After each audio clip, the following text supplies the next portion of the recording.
إن الحمد لله نحمده ونستعينه ونستغفره ونعوذ بالله من شرور أنفسنا ومن سيئات أعمالنا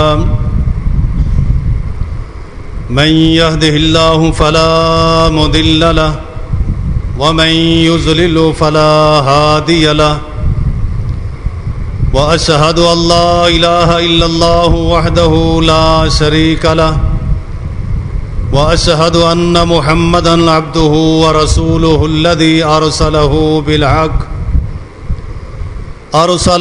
بالحق بشيرا ونذيرا بين يدي الساعة ومن يطع الله ورسوله فقد رشد واهتدى ومن يعص الله ورسوله فقد ضل وغوى أما بعد فإن أحسن الكلام كلام الله وأحسن الهدي هدي محمد صلى الله عليه وسلم وشر الأمور محدثاتها وكل محدثة بدعة وكل بدعة ضلالة وكل ضلالة في النار اللهم صل على محمد وعلى آل محمد كما صليت على إبراهيم وعلى آل إبراهيم إنك حميد مجيد اللهم بارك على محمد وعلى آل محمد كما باركت على إبراهيم وعلى آل إبراهيم إنك حميد مجيد أما بعد فأعوذ بالله السميع العليم من الشيطان الرجيم من همزه ونفخه ونفثه بسم الله الرحمن الرحيم يا أيها الذين آمنوا اتقوا الله حق تقاته ولا تموتن إلا وأنتم مسلمون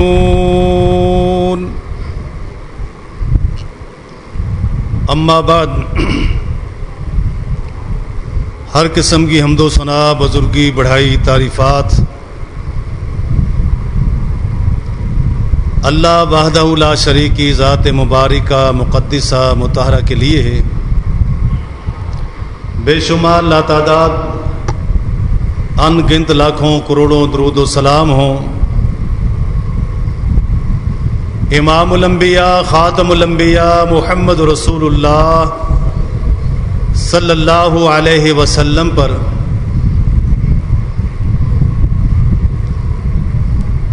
میں نے ایک مختصر سی آیت کریمہ آپ کے سامنے تلاوت کی ہے،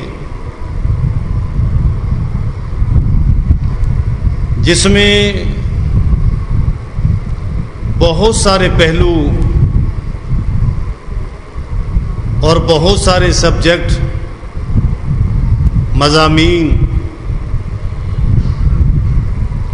ایک اس آیت سے رونما ہوتے ہیں۔ اللہ تبارک و تعالی نے اپنے مومن بندوں کو ہر اس عمل کے کرنے کا حکم دیا ہے جو اس کے لیے فائدہ مند تھا، اور ہر اس عمل سے اللہ نے روکا ہے جو اس کے لیے نقصان دہ تھا۔ آج ہم دیکھتے ہیں کہ عالم کفر اور عالم اسلام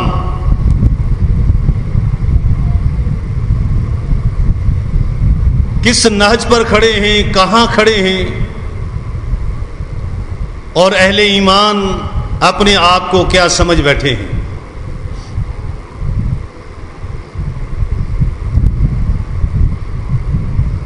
کہ قرآن کریم نے چند ایک اصول بیان کر دیے اور قرآن کریم کے بیان کردہ اصول کا کوئی توڑ نہیں ہے. ہم اپنی عقل کو کتنا بھی دوڑا لیں، کتنا بھی استعمال کر لیں، کتنے بھی ہیلے بہانے تراش لیں، لیکن جو بات قرآن کریم نے کہہ دی وہ حرف آخر ہے. اور اسی طرح جو بات محمد رسول اللہ صلی اللہ علیہ وسلم نے فرما دی وہ بھی حرف آخر ہے. وہ میری اور آپ کی سمجھ میں آئے، ہمیں اچھی لگے نہ لگے، اس حکم کا، اس فرمان کا اس کے ساتھ کوئی تعلق نہیں ہے. جس نے اپنے آپ کو اللہ کی پکڑ سے بچانا ہے، اللہ کے عذاب سے بچانا ہے، وہ اپنی عقل پر کنٹرول کرے. وہ قرآن کریم کی آیت کو تبدیل کرنے، تحریف کرنے، غلط مقصد لینے کی بجائے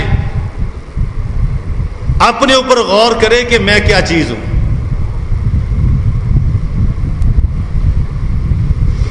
اللہ تبارک و تعالی نے فرمایا کہ یا ایھا الذین آمنوا اتقوا اللہ. سب سے پہلی ابتدا اللہ نے یہ کی ہے کہ ایماندارو اللہ سے ڈرو. اللہ نے کافروں کو نہیں کہا، عام لوگوں کو نہیں کہا. آمنو، یہ بڑا ایک پیارا نام اللہ تبارک و تعالیٰ نے اپنے بندوں کا رکھا ہے، کیونکہ ایمان کے ساتھ عمل مشروط ہوتا ہے. بغیر عمل کے ایمان نہیں ہوتا. جس طرح قرآن کریم نے فرمایا وقالت الاعراب آمنا، کچھ دیہاتی لوگوں نے کہا کہ ہم ایمان لائے ہیں. اللہ تبارک و تعالی نے فرمایا کہ کل ان کو کہہ دیجئے لم تؤمنوا، تم ایمان نہیں لائے، بل قولوا اسلمنا، بلکہ یہ کہو کہ ہم مسلمان ہو گئے. مسلمان کا مطلب مان لیا بس، آگے عمل ہے کہ نہیں ہے، لیکن ایمان آگے عمل ہے. اللہ نے جہاں بھی مومنین بندوں کو مخاطب کیا ہے وہاں اللہ تبارک و تعالیٰ نے ایک خاص حکم دیتے ہوئے اپنے ان محبوب ترین بندوں کو آمنو کہہ کے مخاطب فرمایا.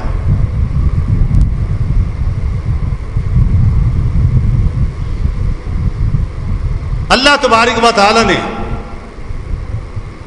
قرآن کریم میں ایک چیز اور بیان فرمائی. پہلا پارہ ہے، فرمایا کہ لن ترضى عنك اليهود ولا النصارى. اب یہاں لن جو ہے یہ نفی تاکید ہے، نفی تاکید، ایسا انکار کہ جس کے اندر شدت پائی جاتی ہو، جس کے اندر سختی پائی جاتی ہو، جس کو ٹھوس بنیادوں پہ بیان کیا جا رہا ہو. فرمایا کہ لن ترضى عنك اليهود ولا النصارى، نہ یہودی تم سے راضی ہوں گے نہ نصرانی تم سے راضی ہوں گے. پھر فرمایا کہ حتى تتبع ملتهم، جب تک آپ ان کی ملت کو مان نہیں لیتے، اتباع نہیں کر لیتے، اس وقت تک جو ہے یہ آپ سے راضی نہیں ہوں گے. فرمایا کہ لن تنالوا البر حتى تنفقوا، یہی لفظ یہاں موجود ہے. تم ہرگز نیکی کو نہیں پہنچ سکتے جب تک کہ اپنی پسندیدہ چیز کو خرچ نہیں کرو گے.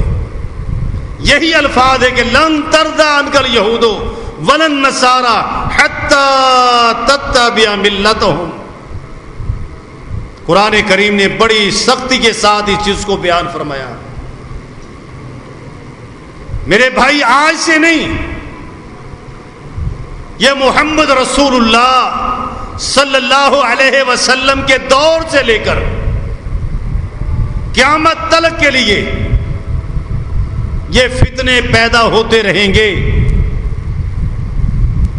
مختلف شکلیں ہیں ان کی، مختلف صورتیں ہیں ان کی، طریقے واردات مختلف ہے، لیکن صرف کیا ہے، اس کے پیچھے ایک بہت لمبی داستان ہے، ایک تاریخ ہے. کائنات کے ماں محمد رسول اللہ صلی اللہ علیہ وسلم نے بنو نذیر کو، بنو قریظہ کو، دیگر یہودی قبائل کو ناکوں چنے چبائے تھے. عمر فاروق رضی اللہ تعالی عنہ نے جزیرۃ العرب سے نکال کے باہر پھینکا تھا. ان لوگوں نے اپنی تاریخوں میں اس چیز کو درج کر کے رکھ دیا. اور آپ دیکھیں کہ کس طرح پوری دنیا پر ان کے عقیدے میں، ان کے مذہب میں چند ایک چیزیں ہیں، ان کی چند ایک چیزیں تحریر کی گئی ہیں. سب سے پہلے 1805 میں انہوں نے اس مشن کے لیے اپنے آپ کو تیار کیا. چلتے چلاتے آپ حیران ہوں گے کہ ہر دور میں انہوں نے اپنے عقائد میں، نظریات میں، اپنی سوچ میں یہ چیز بٹھا لی ہے کہ آخری نبی ماں سوائے بنی اسرائیل کے کسی اور میں نہیں آ سکتا. میں تھوڑا سا پس منظر آپ کو واضح کر دوں. سیدنا ابراہیم علیہ السلام کے دو بیٹے، ایک کا نام اسماعیل ہے، دوسرے کا نام اسحاق ہے. اسحاق اور اسماعیل یہ دونوں بیٹے ہیں سیدنا ابراہیم علیہ السلام کے. اب اسماعیل علیہ السلام کی اولاد سے کوئی نبی، اسحاق علیہ السلام کی نسل سے ان کے بیٹے یعقوب کے بیٹے یوسف، اس طرح پھر یہ نسل عیسیٰ علیہ السلام تک سارے پیغمبر. یعنی آپ اندازہ کریں ابراہیم علیہ السلام کے بعد یہ پوری نسل پیغمبر در پیغمبر، پیغمبر در پیغمبر چلتے آئے، اور ان کا سلسلہ عیسیٰ علیہ السلام تک آیا. سارے بنی اسرائیل پیغمبر ہیں. اور اسی بنا پہ کہ سارے پیغمبر، سارے رسول نبی بنی اسرائیل میں سے ہیں، لہذا آخری نبی بھی بنی اسرائیل میں سے ہوگا. ان کا نظریہ، ان کی سوچ. اور پھر اللہ تبارک و تعالیٰ نے جو فضیلتیں، جو نعمتیں اس قوم کو عطا کی وہ کسی اور کو نہیں دی تھی. حالانکہ اسرائیل یعقوب علیہ السلام کا ٹائٹل ہے، لقب ہے، جس کا معنی اللہ کا بندہ ہے. اب جو اس کی اولاد ہے آگے وہ بنی کا معنی بیٹا، بیٹے، اسرائیل کے بیٹے، اسرائیل کی اولاد. اصل بنی اسرائیل کا مطلب کیا ہے؟ اسرائیل کی اولاد. اور پھر ان کا آگے بیٹا یعقوب علیہ السلام کا بیٹا یہودا. یہاں سے یہودیت لقب جو ہے وہ پروان چڑھا. تو آج جو حالات مسلمانوں کے خلاف سازگار کیے جا رہے ہیں، آج جو مسلمانوں کے خلاف پروپیگنڈا ہو رہا ہے، یہ حقیقتاً میں جو وہ چاہتے ہیں، پلان بناتے ہیں، ان کا بندہ اسکول ٹیچر ہو، ان کا بندہ تاجر ہو، ان کا بندہ صنعت کار ہو، ان کا بندہ زراعت پیشہ ہو، ان کا بندہ کسی بڑی فرم کا مالک ہو، سیاست میں ہو، وکالت میں ہو، جج ہو، وکیل، جہاں بھی بیٹھا ہو، وہ اپنے مذہب کو پروموٹ کرے گا. اپنے عقیدے کو پروموٹ کرے گا، اپنے عقیدے کو نشر کرے گا، پھیلائے گا، لوگوں کو بتائے گا، اس پر کام کرے گا. اور یہ بڑا مین پوائنٹ ہے ان کا کہ جہاں بھی ہو اپنے آپ کو خفیہ رکھتے ہیں، اپنا مشن چھپا کے رکھتے ہیں. کبھی آپ کو کتاب مل جائے ہم فرے کے اعترافات، ایک جاسوس ہے کہ جس نے باقاعدہ برطانوی ہائی کمیشن کی طرف سے جاری کیا گیا تھا، اور اس نے باقاعدہ مدرسوں میں پڑھا، حافظ قرآن بنا، عالم بنا، مفسر بنا، مناظر بنا، خطیب بنا، امام بنا، پڑھتے پڑھتے پڑھتے پڑھتے یہاں تک پہنچا، اور لوگوں نے اس کو بہت بڑا عالم اور مفتی مان لیا. اس نے بیچ میں رہ کر مسلمانوں کو لڑانے کے، مسلمانوں کو بہکانے کے، کون کون سی کمزوریاں ہیں، کہاں کہاں یہ لڑ سکتے ہیں، اس نے وہ ساری چیزیں لکھ کر تحریری شکل میں آگے پہنچا دی.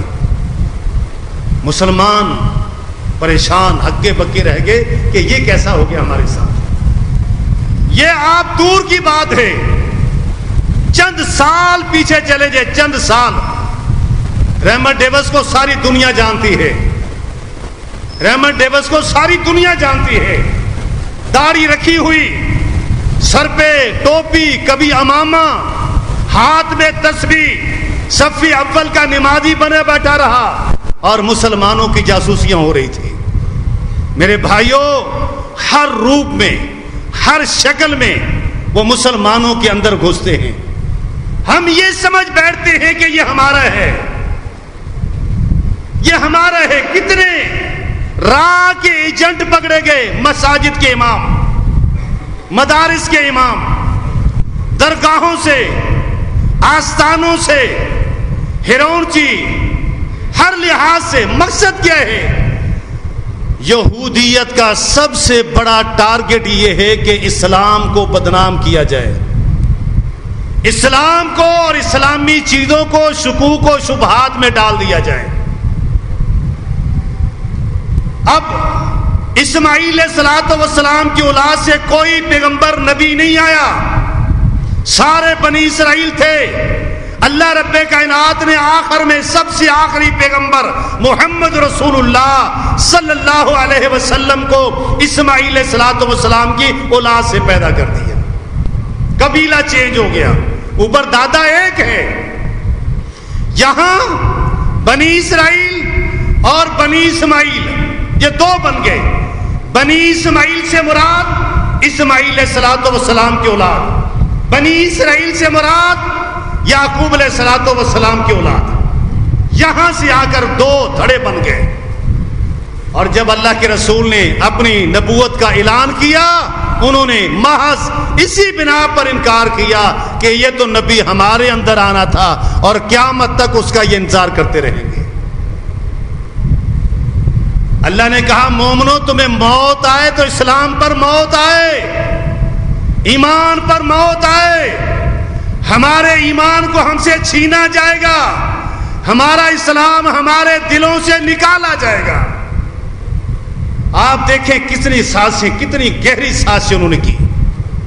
بڑے بڑے عواری ٹاور ہوٹل پہ چلے جائیں، شیراٹن میں چلے جائیں، اس کے علاوہ کوئی اور ہوٹل مہران میں چلے جائیں، 5 سٹار ہوٹل میں چلے جائیں، 4 سٹار میں چلے جائیں، آپ کو مین گیٹ پر جو بندہ ملے گا اس کے سر پہ پگڑی ہوگی. کبھی غور کیا آپ نے؟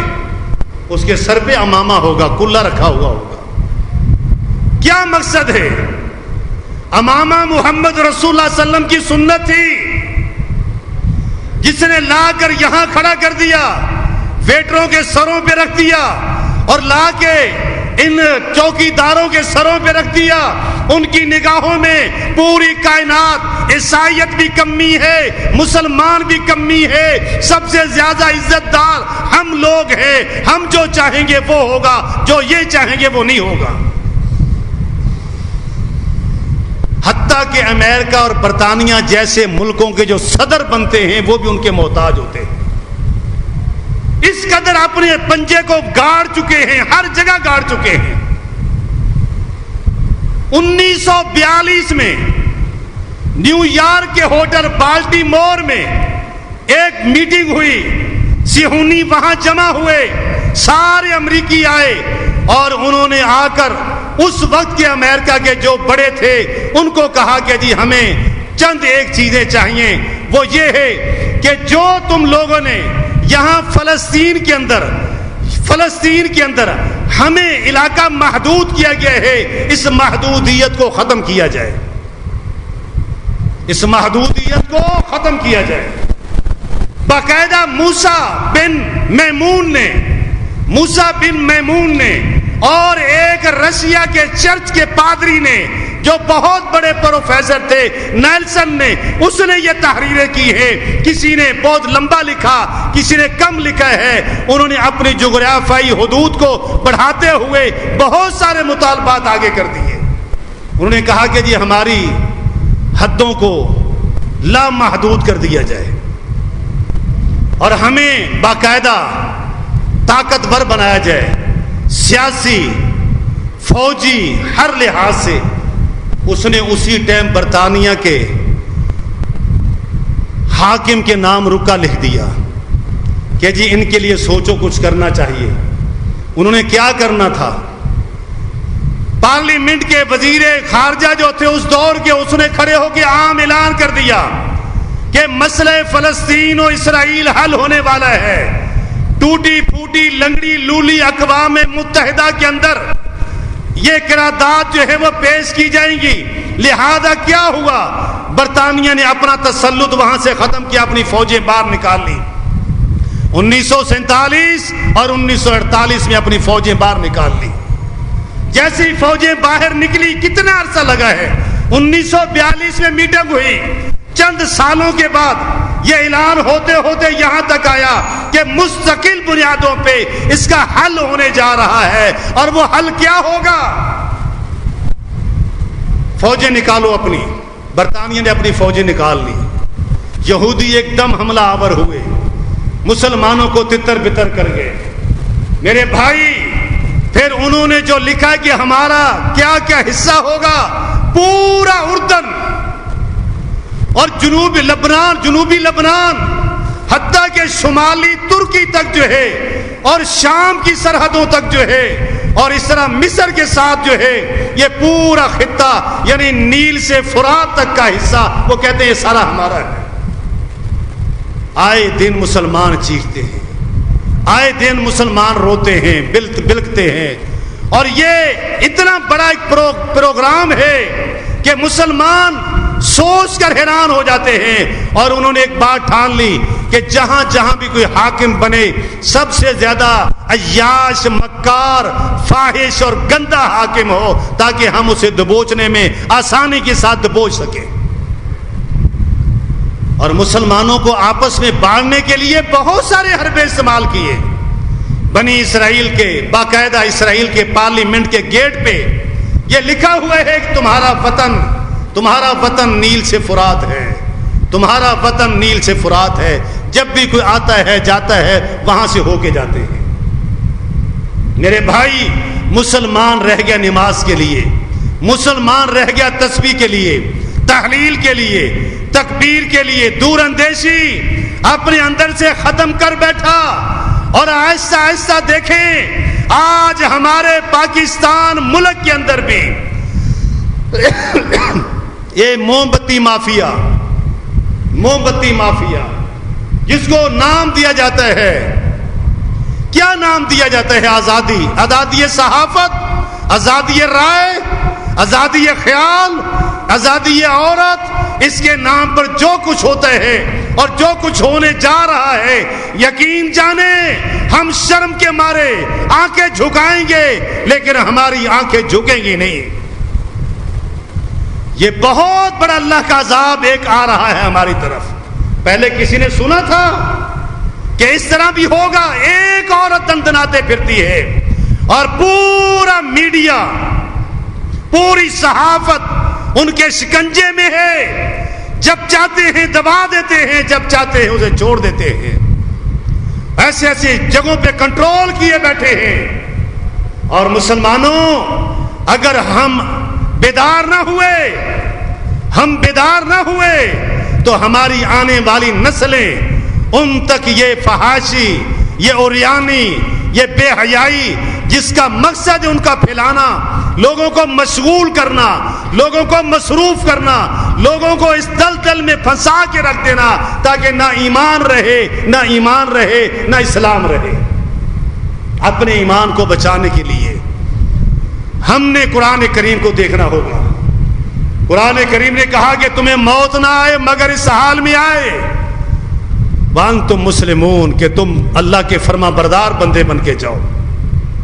آج احادیث کو مشکوک بنانے کے لیے باقاعدہ پروپیگنڈا، احادیثوں کو مشکوک بنایا جا رہا ہے اور آزادی رائے کے نام سے محمد رسول اللہ صلی اللہ علیہ وسلم پر کیچڑ اچھالا جا رہا ہے۔ اور یہی نہیں، قرآن کریم کی تعریف کی جا رہی ہے، قرآن کریم کو آگ لگائی جا رہی ہے۔ چند ایک ممالک جو ان کی پشپنائی پہ کھڑے ہیں، وہ جب چاہتے ہیں، جو چاہتے ہیں وہ کروا کے چلے جاتے ہیں۔ میرے بھائی، پاکستان ان کی آنکھ میں ایک تنکے کی طرح کھٹکتا ہے۔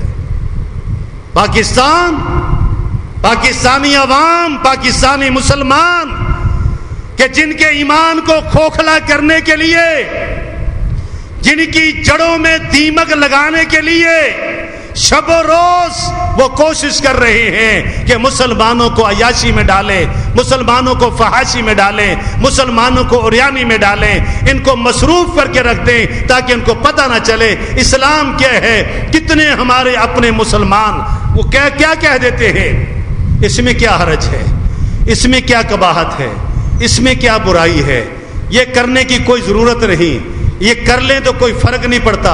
یعنی یہ چیزیں کہاں سے آ گئی؟ کائنات کے امام نے کہا تھا ترکت فیکم امرین، لوگوں میں تمہیں دو چیزیں دے کے جا رہا ہوں، دو چیزیں۔ ان دو چیزوں پر اب کتنی چیزیں آ چکی ہیں؟ کوئی ہے پوچھنے والا ان کو؟ کتنی چیزیں آ چکی ہیں؟ قرآن اور سنت برائے نام رہ گئے ہیں، ایک لیبل کے طور پہ رہ گئے ہیں۔ باقی جو خرافات ہو رہی ہیں، اسلام کے نام پر جو کچھ ہو رہا ہے، آپ سوشل میڈیا پہ دیکھیں، آپ کے سامنے نظر آئے گا۔ تو یہ قرآن کریم ہمیں آگاہ کر رہا ہے کہ مومنوں اپنے ایمان کو بچاؤ۔ ہمارا ایمان کس طرح بچے گا؟ کیا ہم اپنے تک اپنے ایمان کو محدود کر لیں، اپنی سوچ کو اپنے تک محدود کر لیں، قرآن کو اپنے تک محدود کر لیں؟ نہیں، محمد رسول اللہ صلی اللہ علیہ وسلم نے دو حکم دیے ہیں، دو، جس پر ایک عالم بھی عمل پیرا ہوگا، جاہل بھی عمل پیرا ہوگا، امام بھی عمل پیرا ہوگا، مقتدی بھی عمل پیرا ہوگا، پڑھا لکھا بھی عمل پیرا ہوگا، ان پڑھ بھی عمل پیرا ہوگا۔ دو حکم، اس سے کوئی بندہ یہ نہیں کہہ سکتا کہ میری ذمہ داری نہیں ہے۔ پہلا حکم کیا ہے؟ فرمایا بلغوا انی، بلغوا انی، میری طرف سے پہنچاؤ، ولو کانوا آیۃ او حدیثا، ایک حدیث کا بھی علم ہو، ایک آیت کا بھی علم ہو، اپنے دل میں مت چھپا کے رکھو، اسے لوگوں تک پہنچاؤ، لوگوں کو بتاؤ، لوگوں کو سمجھاؤ، ان کے دلوں میں اتارو، ان کو بتاؤ کہ قرآن کیا کہتا ہے، حدیث رسول کیا کہتی ہے۔ بلغوا انی کے اندر عالم نہیں ہے، محدث نہیں ہے، عام حکم ہے۔ ہر امتی جو لا الہ الا اللہ محمد رسول اللہ پڑھتا ہے، اس کی ذمہ داری ہے ایک آیت کا بھی علم ہے وہ دوسرے کو بتائے، تیسرے کو بتائے، چوتھے کو بتائے، ایک حدیث کا بھی علم ہے لوگوں میں پھیلائے اور بتائے۔ اگر نہیں بتاتا قیامت کے دن اللہ کے ہاں یہ مجرم ہوگا۔ نمبر دو، دوسری بات آپ نے کیا فرمائی؟ فرمایا من رہا منکم منکرا، من رہا منکم من العلماء نہیں کہا کہ کوئی عالم کسی برائی کو دیکھے تو مٹائے، کوئی مفتی کسی برائی کو دیکھے تو مٹائے، کوئی پڑھا لکھا بھی برائی کو دکھائے تو مٹائے نہیں، فرمایا من رہا، جس کو نظر آتا ہے، جس کو نظر آ جائے، وہ عالم ہو جاہل ہو، امام ہو مقتدی ہو، اپنا ہو بیگانہ ہو، جس کے سامنے خلاف شرع کام ہوتا ہو، اس سے نظر آ رہا ہے کہ یہ خلاف شرع ہے، میرے بھائیوں جان نہیں چھوٹے گی، نماز تب کام آئے گی، روزہ تب کام آئے گا، حج تب کام آئے گا، نیکی تب نیکی بنے گی جب آپ اپنی ذمہ داری ادا کریں گے۔ بیٹا ہو، بیوی ہو، بیٹی ہو، بھائی ہو، سسر ہو، باپ ہو، دوست ہو، تاجر ہو، کوئی بھی ہے، پڑوسی ہو، جب آپ دیکھتے ہیں منکر کام کرتے ہوئے، خلاف شرع کام کرتے ہوئے آپ پر لاگو ہے، فرض عین ہو جاتا ہے کہ آپ اس کو منع کریں، آپ اسے روکیں، آپ اسے ٹوکیں۔ یہ نہیں کہ کام ہو رہا ہو خلاف شرع، بندہ اٹھائے موبائل کسی مولوی کو فون کرے، مولوی صاحب آئیں، یہ دیکھیں خلاف شریعت کام ہو رہا ہے۔ نہیں میرے بھائی، حدیث یہ نہیں کہتی، شریعت یہ حکم نہیں دیتی، قرآن نے حدیث نے کہا کہ من رعا منکم منکرا، جس کو بھی خلاف شرع کام نظر آتا ہے فلیغیرہ بیدہ، اپنے ہاتھ سے اس کو مٹائے، اپنے ہاتھ سے مٹائے۔ ہاتھ سے طاقت نہیں تو زبان سے مٹائے، زبان سے طاقت نہیں، قلم سے۔ آج کل تو ذرائع بہت ہیں، مقصد اس دور میں یہ ذرائع تھے، 3 ذرائع تھے، ہاتھ سے مٹائیں، زبان سے مٹائیں یا دل سے برا جانے۔ اس دور میں ذرائع پھیل گئے ہیں، خلاف شرع کام دیکھیں قلم اٹھائیں، آپ لکھیں اس کے خلاف، لوگوں میں اسے نشر کریں کہ خلاف شرع کام ہو رہا ہے۔ آپ لوگوں کو ابھار سکتے ہیں، لوگوں کو برائی سے نفرت دلا سکتے ہیں، لوگوں کو آگاہ کر سکتے ہیں۔ آج تو ذرائع بے شمار ہو چکے ہیں، آپ ایک ویڈیو پیغام اپنا ریکارڈ کر کے اس کے خلاف سوشل میڈیا پہ ڈال سکتے ہیں کہ لوگوں خلاف شرع یہ کام ہو رہا ہے اور میں نے روکنے کی کوشش کی ہے، لہذا میں نے ذمہ داری پوری کی ہے، اب تمہارا بھی کام ہے اس میں اپنا حصہ ملائے۔ کسی کے دل میں اللہ ڈال دے گا، وہ کام بند ہو سکتا ہے۔ اور دوسرا آخری آپشن کیا ہے؟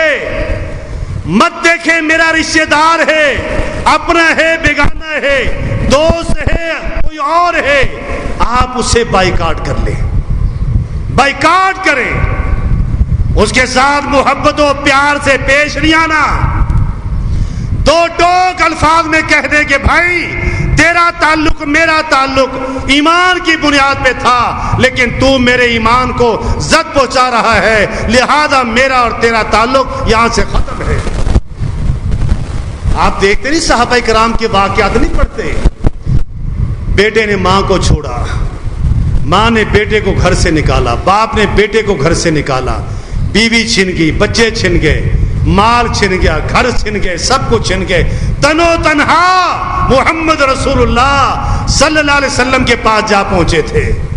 میرے بھائیوں، وہ وقت وہ تھا اور یہ وقت یہ ہے، حالات پھر دوبارہ اسی سمت آ رہے ہیں جس سمت سے چلے تھے کہ یہودیت اپنا مشن لیے ہوئے پوری دنیا پہ اس وقت چھائی ہوئی ہے، اور سب سے زیادہ چیمپئن بنتے ہیں یہی امریکہ اور برطانیہ، یہ اقوام متحدہ جو OIC والے، یہ لولی پاپ ہے، اس کے علاوہ کچھ نہیں ہے، یہ دھوکہ ہے، یہ آنکھوں میں مٹی جھولنے کے برابر ہے، کوئی کردار نہیں ان کا، کوئی بولنے والا نہیں ہے۔ میرے بھائیوں، اسلام ہمیں یہ سب چیزیں سکھاتا ہے۔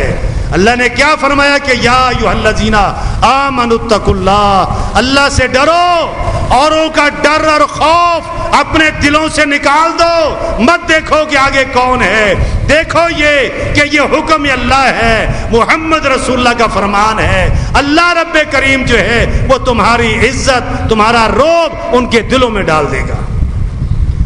کائنات کے امام محمد رسول اللہ صلی اللہ علیہ وسلم نے فرمایا کہ یوشک الامم، قریب ہے کہ یہ لوگ تم پہ حملہ آور ہوں، قریب ہے کہ یہ لوگ تمہیں نوچ ڈالیں گے، تمہاری بوٹیاں بوٹیاں بنا دیں گے۔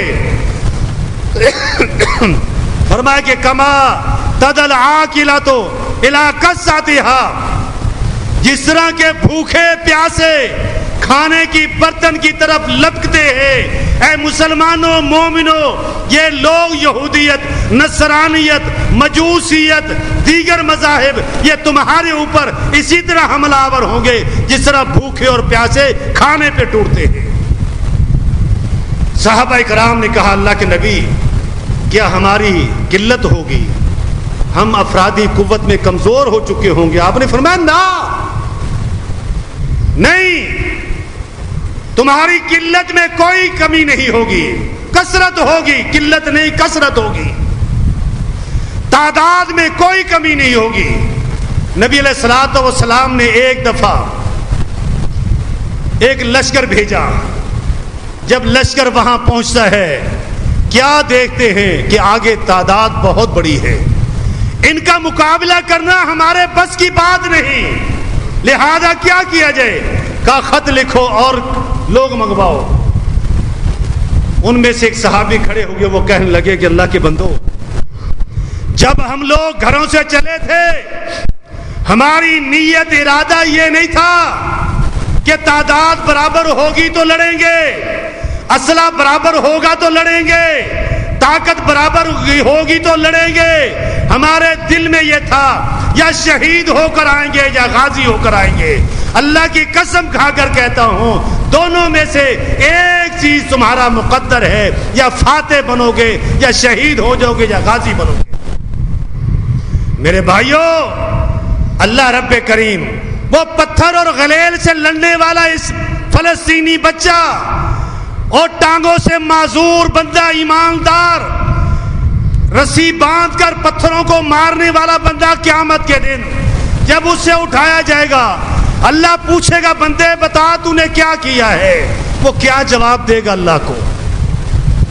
اللہ جی میری ٹانگیں نہیں تھی، میں ویل چیئر پر تھا، میرے پاس کلاشن کوف نہیں تھی، میرے پاس بندوق نہیں تھی، لیکن میرے دل میں تھا کہ لا الہ الا اللہ محمد رسول اللہ۔ اللہ اپنی ٹانگیں نہ ہونے کے باوجود بھی ویل چیئر کو بھگاتا رہا اور پتھر مارتا رہا، یہاں تک کہ گولیاں آئی اور مجھے انہوں نے شہید کر دیا۔ میرے بھائیوں، ہزار غلطی ہوگی مومن کے اندر، ہزار گناہ ہوں گے مومن کے اندر، لیکن کلمے کی محبت کو آپ دیکھیں، کلمے کی الفت کو دیکھیں، کس طرح جو ہے بیت المقدس میں نماز کے لیے، جمعے کے لیے اللہ اکبر کی صدائیں بلند کرتے ہیں، نعرے تکبیر کی صدائیں بلند کرتے ہیں۔ میرے بھائیوں، یہ ہمارے لیے لمحہ فکریہ ہے، ہم وہاں نہیں پہنچ سکتے، نہ پہنچیں، لیکن جس کے پاس یہ طاقت ہے، جس کے پاس یہ قوت ہے، ہم وہاں تک تو جا سکتے ہیں۔ اللہ کے آگے ہاتھ اٹھائے، اللہ اپنے ان بندوں کی اور بندیوں کی مدد فرما، اللہ نے یہود و نصارہ کو تباہ و برباد فرما، اسلام کی دشمن قوتوں کو نیست و نابود فرما۔ میرے بھائیوں، یہی وہ چیز ہے کہ فرمایا کہ مومن کا کام دو امر، دو چیزیں اپنے ذہن میں ہمیشہ بٹھا لیں کہ میری ذمہ داری برائی کو مٹانا ہے، میری ذمہ داری احادیث رسول کو پھیلانا ہے، میری ذمہ داری قرآن کو پھیلانا ہے۔ آپ دیکھیں قادیانیوں کے اندر دو چیزیں بڑی اہم ہیں، دو چیزیں، زیادہ نہیں، دو چیزیں، حالانکہ باطل ہیں، کافر ہیں، مرتد ہیں، لیکن دو چیزیں ان کی لازماً ہر بندے کے لیے وہ لازم کرتے ہیں، اور کچھ کرے نہ کرے۔